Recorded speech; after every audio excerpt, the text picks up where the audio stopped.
Spoštovani gledalke, cenjeni gledalci, dober dan. Dobrodošli v novem poletnem pogovoru, ker pa se je v tem obdobju poletje že prevesilo v jesen. Sva danes tako na meji poletnega in jesenskega pogovora in sicer z gospodom Kusterjem, direktorjem podjetja Ajvent. Lepo pozdravljeni. Lepo pozdravljeni. Hvala, da ste si vzeli čas, da ste danes tukaj. Zdaj me pa zanima za začetek malce bolj osebno. Kako bi se opisali, kdo je Milan Kuster? Vem, da je to zahtevna naloga, ker ponavadi imamo raje, da nas drugi opišajo, pa vendar. Ja. Milan Kuster je predvsem mož, oče, družinski človek, človek, ki ga marsikaj zanima, ki je rodoveden, ki rad raziskuje, rad ima izzive, rad ima dobre stvari in rad tudi dela dobre stvari dobro. Odraščali ste v Kamnici pri Mariboru, kjer se trenutno tudi nahajamo, ampak pol vas je nekako poslovna pot vodila v prestolnico, da ste uresničili poslovne izzive.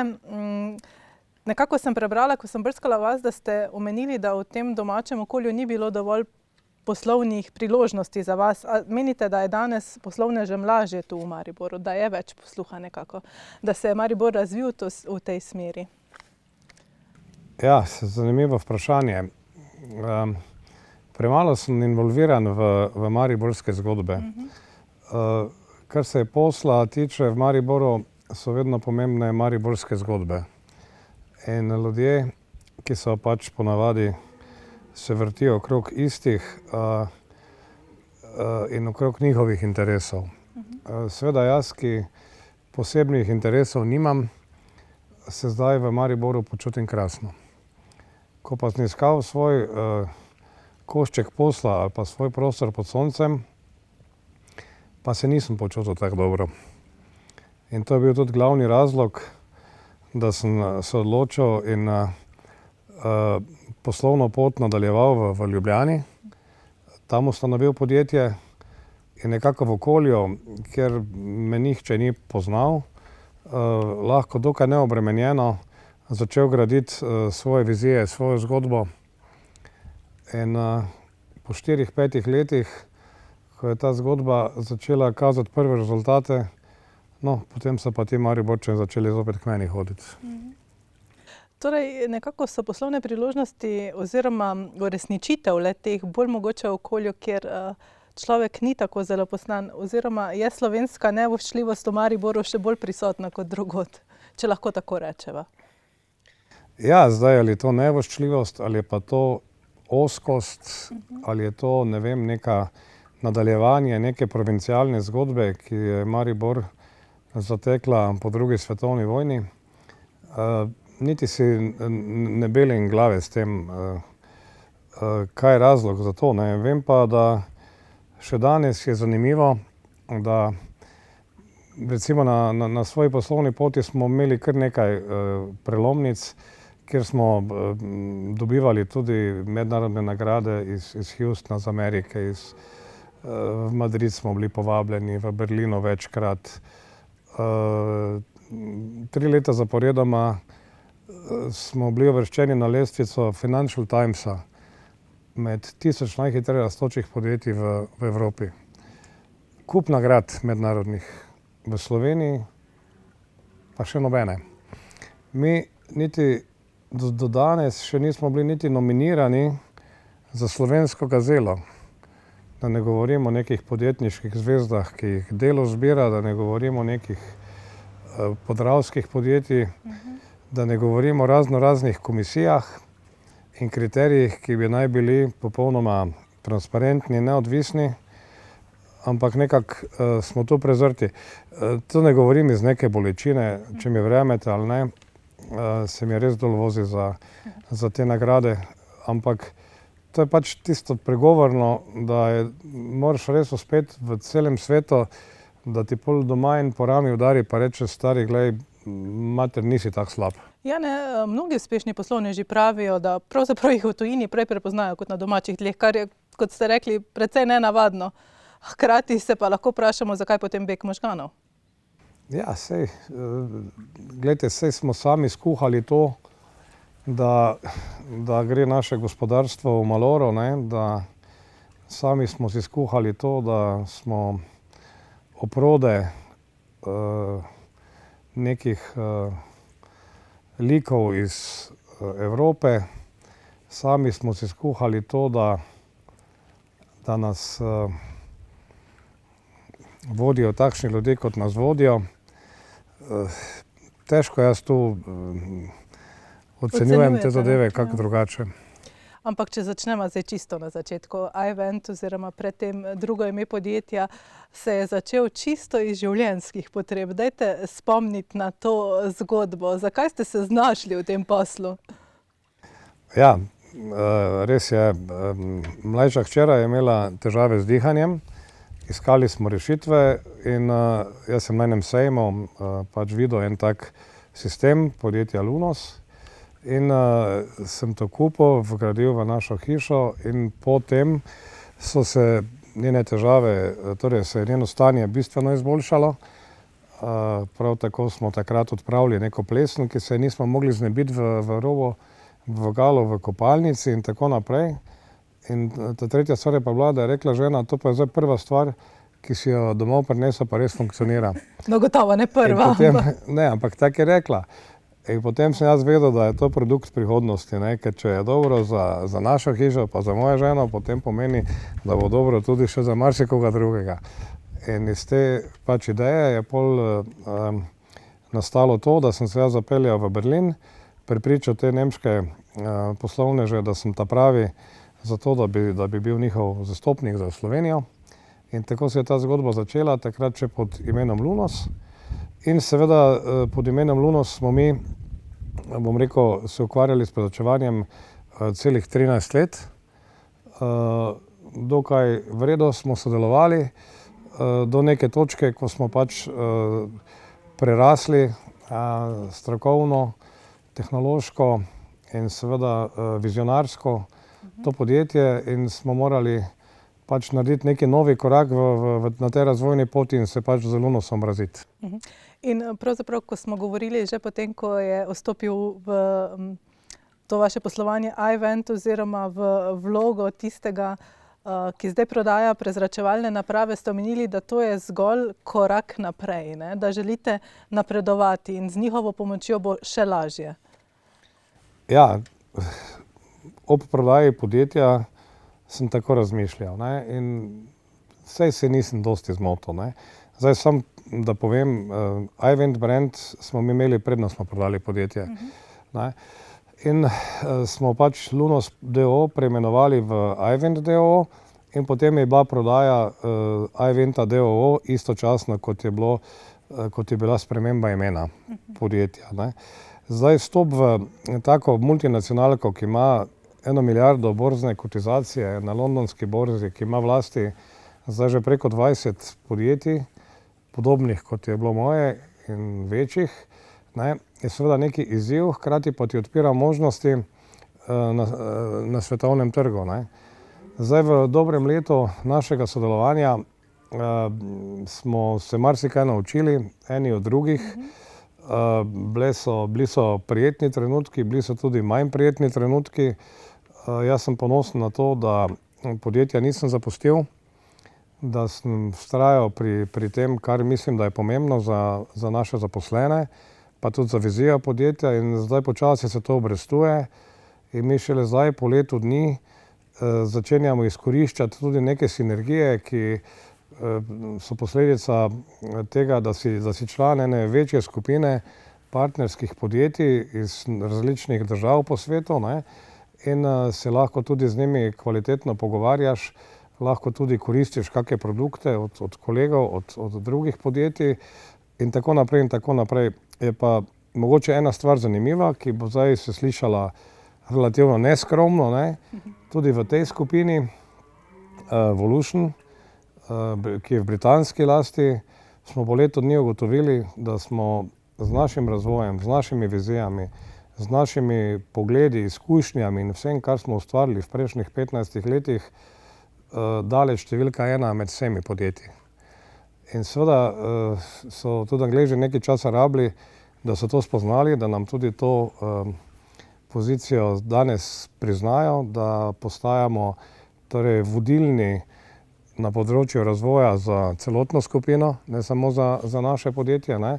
In da tudi naš poslovni model, ki smo ga sami implementirali v prodajo prezračevalnih sistemov, prevzemajo ostala podjetja v skupini. In verjetno ste ponosni tudi na kvalitetne kadre, ki jih gotovo imate, da razvoj poteka tako dobro, kot poteka, ne? A je zahtevno dobiti uspešne delavce, če lahko temu tako rečem? Ja, ni. Dobrih delavcev ni težko dobiti. To je še ena fama, ki se zdaj trobi po Sloveniji že nekaj let, kako ne moreš dobiti delavcev, kako ni ljudi, kako ni kelnerjev. Mislim, to je vse skupaj brez veze, ne. Dejstvo je, da v Sloveniji je dovolj kvalitetnih kadrov, v Sloveniji imamo vrhunske strokovnjake, tudi na specifičnih področjih. Mi smo vse te strokovnjake, ki pač smo jih uspeli spoznati, pritegnili. In moram reči, da skupaj delamo čudovite zgodbe, kar se pa zaposlenih tiče in novo zaposlenih, ki pač prihajajo v naše podjetje, ker se pač širimo, ne, pa moram reči, da še vedno na vsak razpis se prijavi več kot 100 kandidatov in ta fama, da ni ljudi, je, jaz mislim, zelo za lase privlečena, ker če si ti podjetje, ki je prepoznano v družbi kot dober zaposlovalec, kot korektno podjetje, kot podjetje, ki zna ceniti dobro delo in ga tudi nagraditi, potem si ljudje želijo priti v takšno podjetje. Jaz ne rečem, da prihajajo ljudje iz ceste, ne? Ampak prihajajo k nam ljudje, ki so pač v drugih službah in si želijo v življenju novih izzivov. Mogoče pa je problem v delodajalcih, ne v delavcih, ne, da jih ne dobijo refleksijo. Jaz bi se vprašal tudi o tem, ja. Kako pa je prišlo od tega, prej sva se dotaknila te anekdote, ki jo radi podelite, ne, da ste zaradi težav hčere pravzaprav šli v to. Kako je potekal vaš vzpon, če lahko temu tako rečem? Ste dali neke faze v podjetju tudi vi čez, da veste, kako pravzaprav voditi podjetje danes? Ja, dobro, zdaj, jaz sem imel malo sreče, ker predno sem se lotil podjetništva, sem že imel kar nekaj menedžerskih izkušenj, tudi direktorskih pozicij, nekaj znano o vodenju, o financah, ampak je to bilo večinoma v večjih sistemih, ne. Tako da, ko sem ustanovil svoje podjetje in začel, sem si s tem bolj malo lahko pomagal, no, ker ti v prvem momentu ali pa v prvih nekaj let si deklica za vse, ne, si finančnik, pravnik, komercialist, tajnica in oglednik na terenu in inženir in vse skupaj.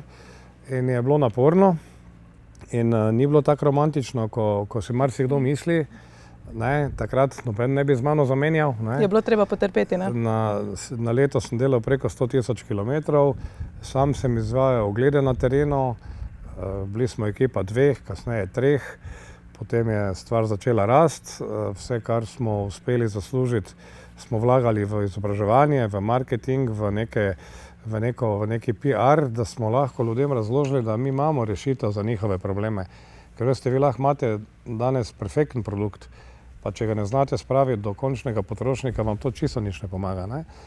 In na srečo sem se jaz tega zavedal, tako da tle nisem šparal in smo šli v marketing, bom rekel, do skrajne meje, včasih še malo preko. In potem smo dobili na prepoznavnosti, dobili smo na tem, da smo imeli ogromno pozitivnih referenc. Za vsako stranko smo se maksimalno potrudili, naredili maksimalno, kar lahko. In ljudje so to začeli spoštovati, nas tudi priporočati in potem sem tam nekje po 3, 4, mogoče šele 5 letih sem lahko rekel ženi, veš kaj, zdaj pa jaz mislim, da sem, kar se te firme tiče, na pozitivni nuli. Tako da ni bilo z rožicami toliko o tej poslano, romantiki, ne. Je pa res, da od tam naprej se pa pol zgodi to, kar je včasih marsikomu tudi velik problem, da od nekega, bom rekel, skoraj da v začetku obrtniškega načina dela, je pa treba se začeti podjetniško zgodbo.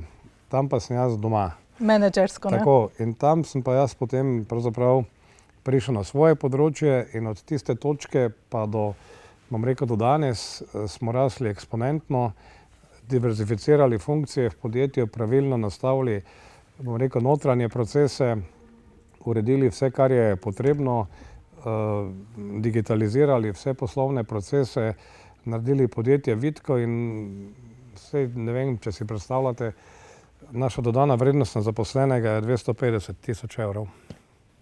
Odlično. Ja. Tako da vprašanje, kdaj je težje bilo na začetku ali danes ni na mestu, ker ste mi že odgovorili, ne, na začetku. Absolutno na začetku.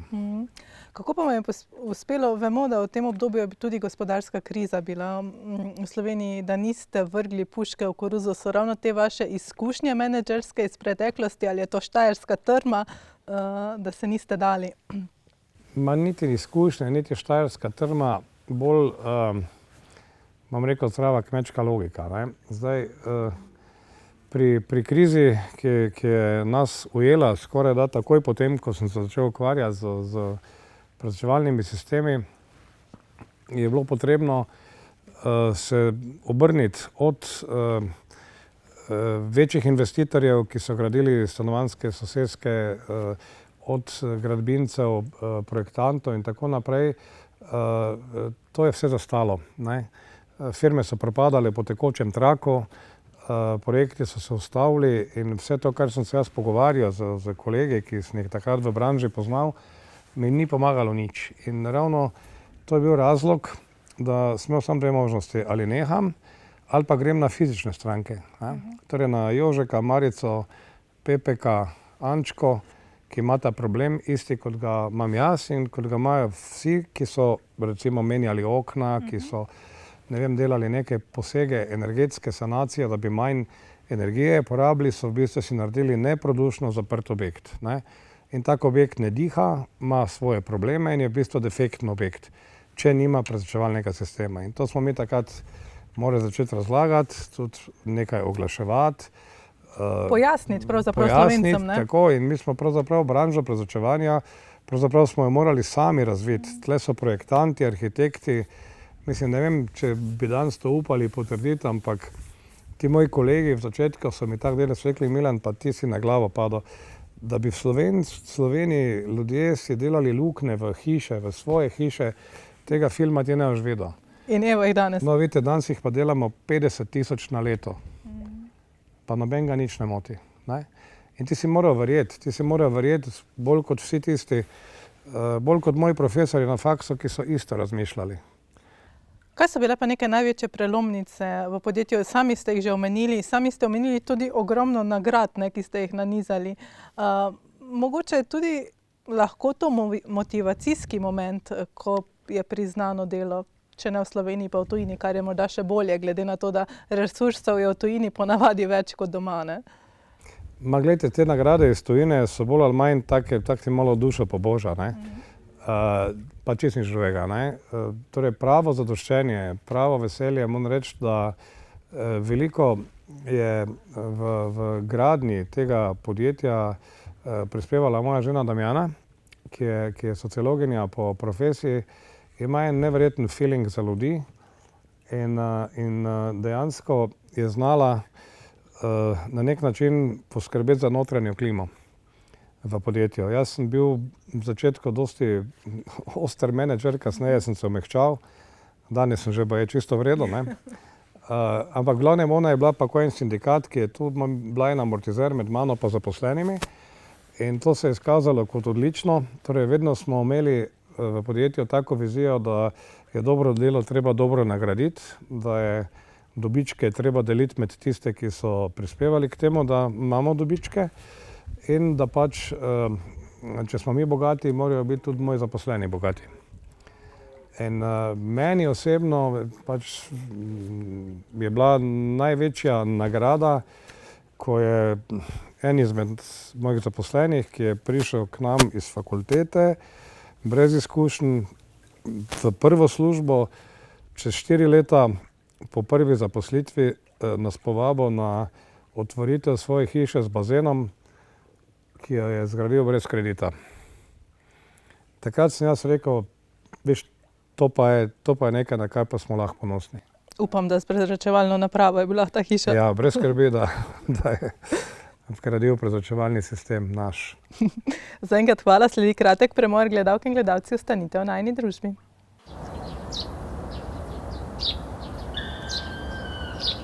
Gledalke in gledalci, lepo pozdravljeni nazaj. V moji družbi je še vedno gospod Kuster. Dajva se zdaj dotakniti samih prezračevalnih sistemov. Orišite nam, zakaj je to pomembno, zakaj je pomembno, da dom diha, tako za dom, kot za ljudi, ki živijo v njem. Ja, glejte, v času, v katerem živimo danes, je pomembno, da pač porabimo mi recimo za ogrevanje hiše čim manj energije. Zaradi tega se je pred kakimi 10-15 leti že začela en trend v gradbeništvu, da so objekti čim bolj zatesnjeni. Pravimo jim zrakotesni objekti. So tu nadaljevanje tega so pasivni objekti in tako naprej. Zdaj, obstoječi fond objektov se je pač lotil energetskih sanacij. Slovenija kot država to tudi zelo podpira preko Ekosklada Republike Slovenije in ljudje so množično začeli menjavati okna, jačati fasade in delati podobne zgodbe, zato da bi bili bolj energetsko učinkoviti in manj potratni. S tem so pač naredili invalidne objekte. Se pravi, invalidni objekt pomeni, da ta objekt, enostavno zrak v objektu se ne izmenjuje. Zrak v objektu se mora pa izmenjevati zelo podobno kot človek diha. Zato, ker zrak se izrabi. Na sebe potegne vso umazanijo, vlago, pršice, na koncu koncev tudi strupe, ki izhajajo, ne vem, iz tkanin, iz barv, iz materialov, ki so v stanovanju. In potem ta nasičen zrak, če ga mi ne izmenjujemo, je ne samo nezdrav za stanovalce, ampak je tudi se odvečna vlaga absorbira v zidove. In če mi ta zrak ne izmenjujemo, slej ko prej zidovi zacvetijo, krog okn ponavadi ljudje najprej opazijo takšne pikice črne, na okno je v tem, ko enkrat malo bolj mrzlo vreme, se kondens pojavi. To so prvi znaki, da gre za pojav odvečne vlage. In tukaj, če zraka ne izmenjujemo, potem to generira samo večje in večje probleme. Zdaj, mi smo uspeli razviti prezračevalne sisteme, s katerimi lahko v vsako hišo, torej tam, kjer vi stanujete, živite, pridemo in v enem dopoldnevu vgradimo sistem, brez da bi vi za nami rabili kakšne gradbene posege delati. Se pravi, pobrišete prah in zadeva je zaključena. In to se mi zdi, da je bil pravi korak, kajti v začetku smo delali največ ravno teh sanacij oziroma teh posegov v obstoječih objektih. Šele kasneje so nam začeli zaupati tudi projektanti in arhitekti in zdaj delamo tudi ogromno novogradenj, torej tako večstanovanjskih objektov kot tudi individualnih hiš. Hkrati delamo tudi veliko, ne vem, domov za ostarele, šol, vrtcev, joga centrov, teniških dvoran, skratka objektov, kjer je zgodba zelo podobna. Tudi pisarn in podobno. Če pa gledamo svoj dom, je pa najbolj pomembno, vsaj meni se zdi najbolj pomembno to, da če ti zraka ne izmenjuješ, torej ne dovajaš svežega zraka in odvajaš izrabljenega, blazno naraste vrednost CO2 napram kisiku. In ko smo mi delali te meritve v povprečni slovenski spalnici, ki je nekje med 12 pa 15 kvadrati, kar pomeni približno 30 kubikov zraka, in če tam spita dva človeka, dva zakonca, že po 3 urah vrednost ogljikovega dioksida naraste nad kritično mejo. Proti jutru je pa ta meja presežena tudi do 5-krat. Da se razumemo, noben ne bo umrl od tega, ker se zrak najde pot tudi iz drugih prostorov in pač vsa zadeva še nekak je, ampak ne moramo govoriti o kvalitetnem spancu, ne moramo govoriti o regeneraciji telesa skozi nočni počitek. Torej ne moramo se zbuditi sveži in spočiti, če smo spali v 5-kratno preseženi vrednosti CO2 napram kisiku. Torej vklopljeno prezračevanje tudi po noči? Prezračevanje mora delovati 24/7. Ne glede na vremenske pogoje, morda še to? Ne glede na vremenske pogoje.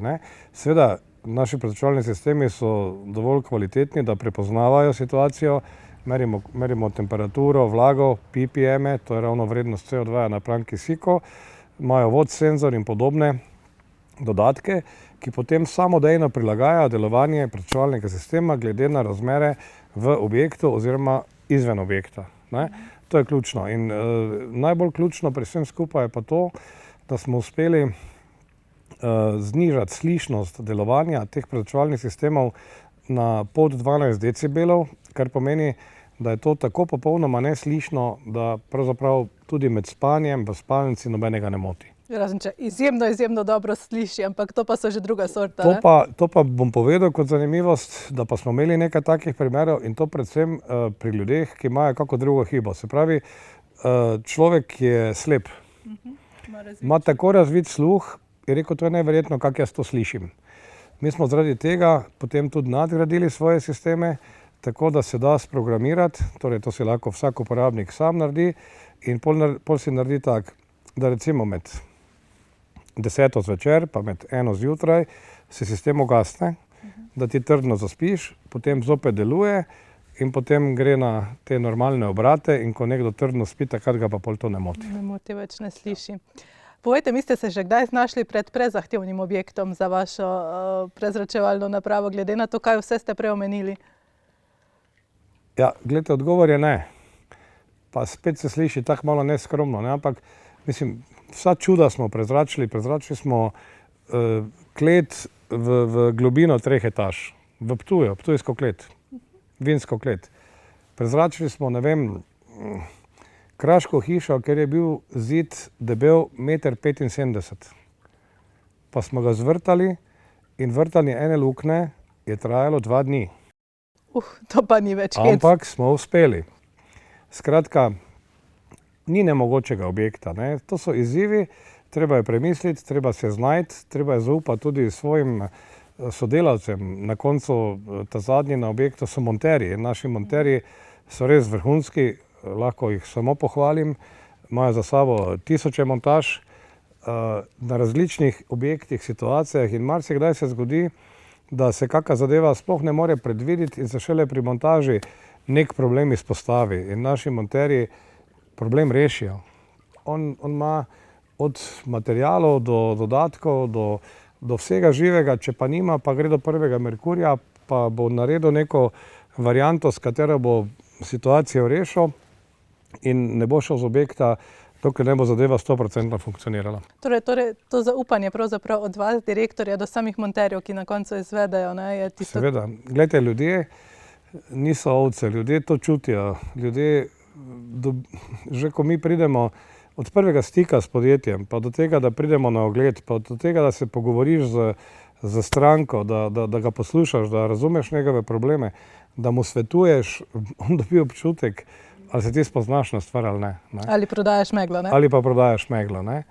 In ko dobi ta občutek, ko razume, ko mu razložiš, v čem je problem in kako ga bomo rešili, ne, takrat je potem to zaupanje vzpostavljeno in ko je potem še potrjeno s strani kvalitetnih monterjev in kasneje, ko učinkovito delovanje sistema samo še potrjuje vse to, kar smo se že prej pogovarjali, je zadovoljstvo neizmerno, ne. In mi, moram reči, da marsikdo bo zopet rekel, da nalagam, ne, ampak v mojem podjetju je tak, da vsak zaposleni mora to dejavnost ali pa to delo imati tudi kot poslanstvo.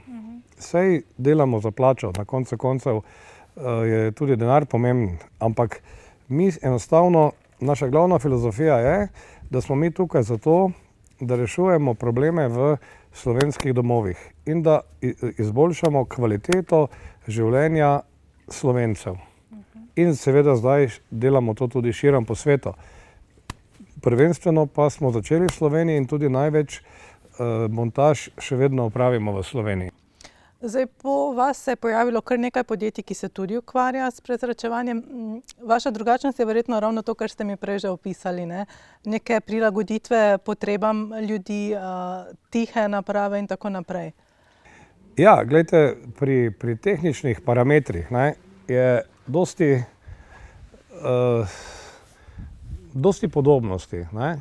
Ti naši produkti, ko smo jih mi začeli integrirati tam leta 2012-2013, ne, so bili prvi na svetu. Potem je pa nekdo nekaj kopiral, pa nekdo nekaj podobnega naredil. No, in zdaj smo soočeni z situacijo, ko je v Sloveniji vsaj 10, mogoče celo 15 podjetij, ki ponuja nekaj podobnega od različnih proizvajalcev in tako naprej in tako naprej. In zdaj tehnični parametri pri nekaterih, zdaj da bom rekel pri vseh, ne, so dokaj okej.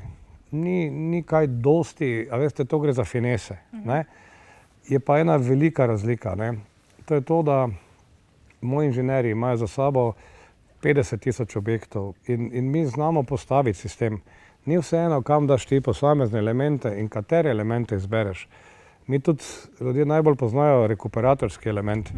Mi imamo v svojem asortimaju več kot 25 različnih elementov in nikoli ne uporabimo samo rekuperatorskega elementa, temveč tisto, kar je za ta objekt najbolj primerno.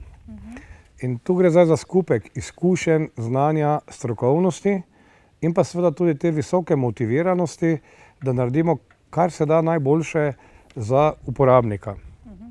In ker je hkrati naš produkt še tehnološko dovršen in daleč prvi na svetu po performancih, potem na koncu se res ne rabimo bati konkurence. O čemer priča tudi dejstvo, da imamo v Sloveniji že 6. leto zapored čez 80% tržni delež.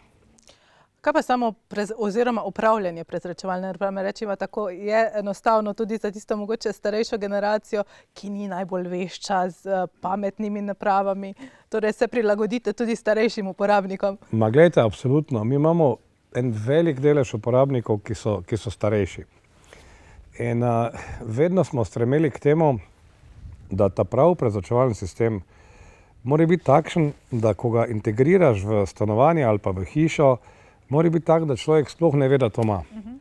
Ne sme biti prepiha, ne sme ga slišati in porabiti mora kar se da malo energije za lastno obratovanje. Medtem ko pa njegova, bom rekel, upravljanje sistema pa mora biti kolikor se le da avtomatizirano. Torej, vsi naši programi, vse naše telefonske aplikacije in možnosti nastavitev takih in drugačnih so za tiste, ki si to želijo početi. Jaz osebno stisnem en gumbek A, tisti je največji. To pomeni popolna avtomatika. In odkar sem to vgradil v našo hišo pred 5 leti, sem imel vedno na gumbeku A, ker vem in verjamem, da se sistem sam prilagaja in optimalno dozira to, kar je potrebno za neki objekt. In to starejši ljudje torej naredijo in potem nobena kontrola in regulacija ni več potrebna. Če se dotakneva še tega, vem, da je nehvaležno vprašanje, ker je zelo odvisno od objektov, od objekta do objekta, pa vendar, kolikšen je strošek vgradnje nekega prezračevalnega sistema, verjetno ne gre več za tako visoke stroške, da si kakšna družina tega ne bi mogla privoščiti, sploh kolikor ima resen problem z vlago. Ne, glejte, absolutno prezračevalni sistem danes si lahko privošči vsaka družina. Jaz sem to prepričan, ker mi smo včasih rekli, da je vrednost enega prezračevalnega sistema primerljiva ceni enega kavča. Zdaj v eni bogati hiši je bil kavč za 5 jurjev, v enem stanovanju je bil pa kavč za jurja, če poenostavim. Danes pa se včasih pohecam, pa rečem, da imajo ljudje takšne naprave, ki stanejo čez 1000 evrov. Vse res, da jih dobiš na obroke, ampak na obroke lahko kupiš tudi prezračevalni sistem. Mi to vse nudimo. In mi smo najbolj ponosni na to, da imamo v svojem asortimanu tudi rešitve, kjer lahko za relativno malo denarja rešimo vse glavne probleme. Mogoče to ne bo tako energetsko učinkovito, mogoče ne bo tako komfortno za upravljanje, ampak rešilo pa bo ta glavne probleme, recimo vlago, plesen, umazanijo, slab zrak, to pa lahko rešimo tudi za relativno malo denarja. Res pa je, da v Sloveniji v zadnjih 3-4 letih velika večina ljudi se odloča ravno za rekuperacijske elemente, to pa je zato, ker Ekosklad subvencionira nakup tovrstnega sistema in ta subvencija je bila vsa leta nazaj približno 20%, zdaj v zadnjem razpisu pred nekaj meseci so jo celo dvignili na 30%, kar bistveno olajša nakup prezračevalnega sistema. Ja, in če ne drugače, boljše imeti vse rekuperacijo, kot pa popolnoma brez, ne? Verjetno. Mislim, gledajte, karkoli je boljše imeti, kot pa biti brez, ne? Zdaj, če pa že delaš, potem pa je fajn, da se obrneš na strokovnjaka ali pa na podjetje, ki ima izkušnje, ki ve, kako se tega lotiti, ker ni za vseeno, ponovno poudarjam, kam umestiš posamezni element in katerega izbereš v katerem prostoru. Od tega je odvisno, koliko kvalitetno bo potem sistem deloval, koliko bo zraka izmenil, koliko bo porabe in tako naprej. Celotna strategija je pravzaprav za tem. Povejte mi, kakšni so pa sploh načrti za prihodnost? Kaj še lahko izboljšate? Ja, mislim, zdaj na nivoju prezračevalnih sistemov me sprašujete, so načrti zelo ambiciozni, ne? Mi zdaj razvijamo novo generacijo rekuperacijskih enot, gremo na popolno, bom rekel, avtomatizacijo delovanja v smislu povezave z zunanjimi vremenskimi postajami, potem prilagajanje delovanja sistema na vsako sobo v objektu, hkrati pa razvijamo novo generacijo prezračevalnikov, ki bodo neodvisni od tega, bom rekel, priklopa na električno energijo, kar pomeni, da bodo, bom rekel, samozadostno delovali. Tako da, kot sem že povedal, že danes lahko, torej, brez slabe vesti trdim, da smo vsaj 5 let pred vso svetovno konkurenco z temi koraki, ki bodo do novega leta že implementirali in bodo predstavljeni na sejmu v Milanu nekje v marcu leta 2025, bomo pa 10 let pred svetovno konkurenco. In prezračevanje objektov, hiš, stanovanj in tako naprej je mlada branža. To ni zdaj, nima neke dolge tradicije. Zdaj potreba je pa velika. Teda mi danes, če se malo pohvalim, ker imamo lasten razvoj, lastno proizvodnjo in tako naprej, trenutno smo 4. na svetu po številu proizvedenih elementov. Tako kot kažejo zadeve za naslednje leto, bomo verjetno čez 2 leti že prvi na svetu. Ne? To v neki drugi branži ni možno tako hitro narediti, ampak tukaj to enostavno tako je. Mi smo zdaj v prejšnjem tednu, sem podpisal 2 pogodbi. Ena je 20.000 enot letno na Japonsko, druga je 15.000 v Korejo in temu oni pravijo probne serije. Kaj bo iz tega prišlo, ne vem. Vem pa, da prodajamo že danes v Novo Zelandijo, v Anglijo, Francijo, Avstrijo, Italijo, Nemčijo in ti potenciali so takšni, da to samo še raste. Omenili ste sejem v Milanu, je pomembno tudi ta sejemski moment, da se udeležujete, ker konec koncev ste na tak način lahko bliže tudi potencialnemu kupcu in pa hkrati marketing na nek način, ki ste omenili, ne, da je pomemben del, sploh pri teh zadevah, ko gre za nekaj relativno novega, kljub temu, da ste že več kot 10 let na trgu. Ja, glejte, mislim, mi smo vedno sejme imeli kot zelo pomemben torej tudi marketinški korak proti potencialnim kupcem.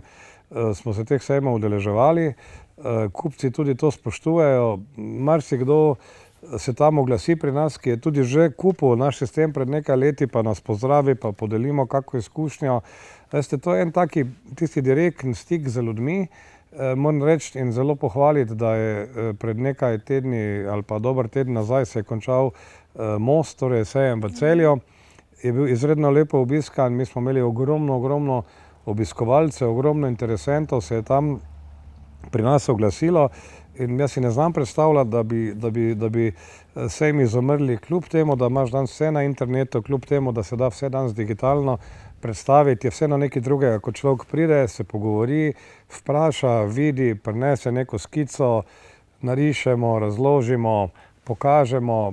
Mislim, jaz mislim, da je ta človeški faktor, ki je pomemben. Tudi to zaupanje, ne, je mogoče bolj na 4 oči, kot pa prek zaslona. Ja, jaz mislim, da je, gledajte, mene noben ne bo prepričal, ne v umetno inteligenco, ne v robote, ne v nič, ker je človekov potencial toliko nad tem, da vse to, kar kopira neke že, bom rekel, že znana dejstva in jih potem implementira v neko mašino, v nek aparat, je lahko vedno samo slab približek temu originalu. In če bi bili ljudje pametni, bi bolj delali na tem, da bi trenirali svoje možgane, da bi živeli zdravo, da bi jedli kvalitetno hrano, da bi ostali bistri, hitri, radovedni, ne?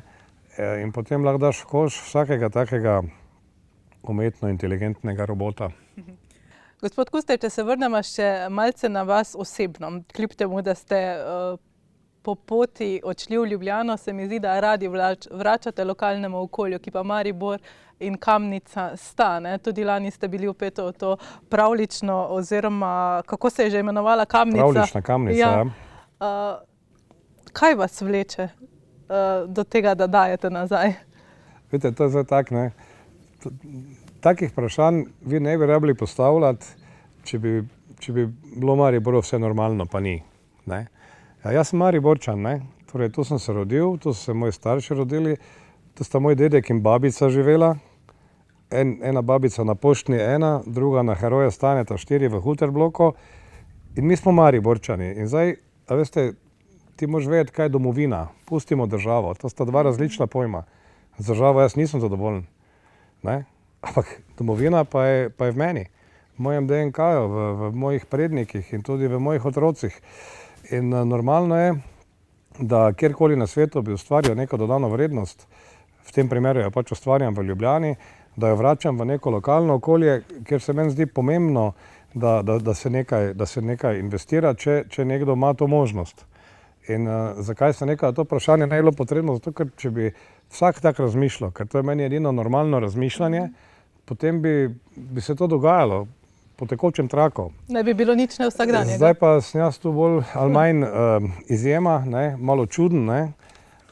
Za vsako stvar se na mene obračajo, posod bi želeli, da mi nekaj sofinanciramo, ampak mi imamo pač neke, torej jaz imam neke omejene možnosti, jaz ne morem rešiti celega Maribora. Ni vreča brez dna, ne? Seveda ne, ampak pač zbiramo projekte, ki se nam zdijo pomembni, ali je to šport, ali je to kultura, ali je to neka pravljična Kamnica, drsališče, ne vem, ali je to operna noč, ali je to, ne vem, različna so področja, pa do gasilskih društev, ki so tudi pomembna za to, da ti prostovoljni gasilci lahko pogasijo hišo, če se komu vžge, ne. Pomagali ste pravzaprav zelo kot generalni sponzor odbojkarjem, ki so izgubili generalnega sponzorja. Je bil tehten premislek za to potezo? Ja, mislim, premislek je bil sigurno tehten, ni pa traja dolgo, ne. Zdaj, ni prvič, da se je mariborska odbojka znašla v taki situaciji, da prvič je to bilo leta 2013-2014, takrat sem s mojim podjetjem Lunos priskočil na pomoč, potem se je zadeva popravila, sanirala. Prišel je kolega, ki je zelo dobro peljal stvari, dobili smo novega generalnega sponzorja, Merkur, in je zadeva tekla in nisem jaz bil tam več potreben v takem obsegu. Ko pa so mi povedali, da je Merkur čez noč prekinil pogodbo in da je zopet mariborska odbojka pred tem, da enostavno bo se razpadla, ker pač ni sredstev za osnovno funkcioniranje, sem pa rekel, pa kaj naj zdaj naredim. Prvič sem igral odbojko, drugič sem Mariborčan, tretjič je tradicija odbojke v Mariboru takšna, da smo pred nekaj tedni praznovali 100-letnico odbojke, ki se je mimogrede začela igrati v tem mestu. Torej Maribor je zibelka slovenske odbojke. To so generacije in generacije mojih kolegov, soigralcev, deklet te generacije in še generacij nazaj, ki si pa res ne zaslužijo, da ena odbojka v Mariboru klavrno propade, kot je propadel rokomet in košarka in še kaj drugega, ne. In seveda občinski veljaki bi verjetno samo zmignili z rameni in rekli, ja, kaj čemo, ne. Tako kot so pri vseh ostalih. Tukaj pa pač jaz tega nisem smel dovoliti in sem pač priskočil na pomoč. Poleg tega menedžerstva se mi zdi, da vam je šport tisti takoj na drugem mestu. Tudi teniški turnir ste bili pokrovitelji, a ne? A tudi osebno najdete neko zadovoljstvo kot neke vrste hobi v športu? Ja, jaz sem včasih bil res športnik od noge, od pet do glave, ne. To zdaj se seveda vidi, da nisem več tak aktiven, ne, po moji postavi, ampak po duši pa športnik ostaneš. Jaz mislim, da šport nosi v sebi ena zelo pomembna vrednote, sporočila, ki jih je treba nadgrajevati skozi življenje in je tudi zelo pomembno, da se mladi ukvarjajo s športom, sploh v današnjem času, ko je ta tehnologija in način življenja in ta zabloda, v katero rine ta družba, pripeljala do tega, da se otroci več ne igrajo, ne gibajo, ne brcajo žoge, ne igrajo se toliko, kot smo mi v naši generaciji, ne. In jaz pač želim to spodbujati, zdi se mi pomembno. Blizu mi je, tudi večkrat sem v poslu se počutil podobno kot na kakšni tekmi, ne, kjer ne morajo vsi zmagati, ne, ker če izgubiš, moraš nasprotniku čestitati, ko zmagaš, si upravičeno vesel. In to je šport in biznis, sta dve dosti podobni zadevi. Pa isto gre včasih adrenalin zelo po žilah, ne? Zna iti, ja. Kje pa sploh najdete čas v vseh teh svojih obveznostih za neko sprostitev? Kaj vam pravzaprav predstavlja sprostitev? A lahko greste na dopust in popolnoma odmislite? Pa lahko, gledajte, jaz sem tudi v času, ko je bilo dosti stresno, lahko vedno dobro spal. Jaz mislim, da eno stvar bom povedal, ki je mogoče zanimiva, ker se noben z mano ne strinja, tako ponavadi, ne. To se pravi, Bog ne daj forsirati pa učiti po šolah, kako je fajn biti podjetnik, pa stimulirati vse najbolje podjetnike. Glejte, podjetništvo ni za vsakega. Pravo podjetništvo je podobno kot vrhunski šport, da ne bomo se zdaj narobe razumeli. Jaz podpiram šport kot taki, vrhunski šport pa ni za vsakega. Tam pa spol igrajo določene kvalitete, ki se jih tudi določenih ne moreš naučiti, ampak jih nekdo pač ima srečo, pa jih s sabo prinese, nekdo pa jih pač ne prinese. In preveč sem videl zgodb, kjer so se ljudje ugonobili zdravstveno, družinsko in na vse mogoče načine, ker so želeli na silo biti dobri podjetniki. Glejte, ne gre. Podjetnik si ali nisi. In če si, potem veš, da pridejo svetli trenutki, pridejo težki trenutki, veš, da ko si na dnu, je super, ker lahko greš samo še gor. In se smeješ takrat in se smeješ takrat. In če tega ne zmoreš, beži stran podjetništva. Delaj karkoli drugega. Toliko lepih stvari je, ki se dajo početi v življenju, ni samo podjetništvo, ne. Gospod Kuster, najlepša hvala za tale pogovor danes. Hvala vam za povabilo. Vam, gledalke in gledalci, pa hvala za ogled. Ostanite na BKTV še naprej.